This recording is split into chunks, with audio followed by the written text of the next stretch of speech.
যারা intermediate pass করেছেন বা যারা অনার্স মাস্টার্স পাস করেছেন তারা খুব সহজেই জাপানিজ ল্যাঙ্গুয়েজ N5 লেভেল শেষ করে জাপানে আসতে পারবে। যারা স্টুডেন্ট ভিসা বা জব ভিসায় জাপানে আসার কথা ভাবছেন তাদের জন্য জাপানিজ বেসিক লেভেল N5 শেখাটা অত্যন্ত জরুরি। কারণ জাপানের দৈনন্দিন জীবন পরিচালনা করা, চলাফেরা এবং বিশেষ করে পার্ট টাইম জবের ক্ষেত্রে জাপানিজ ল্যাঙ্গুয়েজ জানাটা অত্যন্ত জরুরি। পাশাপাশি আপনার ক্যারিয়ার ডেভেলপমেন্টের ক্ষেত্রেও জাপানিজ ল্যাঙ্গুয়েজটা অত্যন্ত গুরুত্বপূর্ণ। আমরা দীর্ঘদিন যাবৎ স্টুডেন্ট ভিসা এবং জব ভিসা নিয়ে কাজ করে আসছি।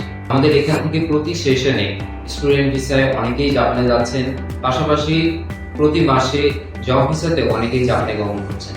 আমরা ইন্টারন্যাশনাল জব ভিসা থেকে শুরু করে স্টুডেন্ট ভিসা এবং SSW নিয়েও কাজ করে আসছি দীর্ঘদিন যাবত। ইন্টারন্যাশনাল জব ভিসায় জাপানে যাওয়ার ক্ষেত্রে যে যোগ্যতা লাগবে সেগুলো হচ্ছে BSc in mechanical engineering, BSc in civil engineering এবং বিএসসি ইন ট্রিপল ইঞ্জিনিয়ারিং। যারা এগুলো পাস করেছেন তারা চাইলে খুব সহজেই ইন্টারন্যাশনাল জব ভিসায় জাপানে যেতে পারেন।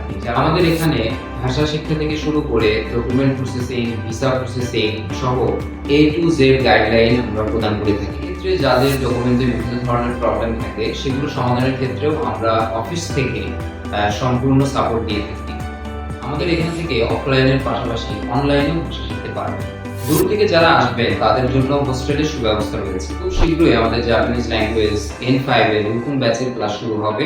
সুতরাং দেরি না করে এখনই ভর্তি হয়ে আপনার ক্লাস শুরু করুন এবং জাপানে যাওয়ার পথে আপনার প্রথম ধাপ নিশ্চিত করুন। আমাদের ঠিকানা ঢাকা ধানমন্ডি ল্যাবেট হসপিটালের অপোজিটে 5 নম্বর রোডের শেষ মাথায় 42/1 নম্বর বাসা।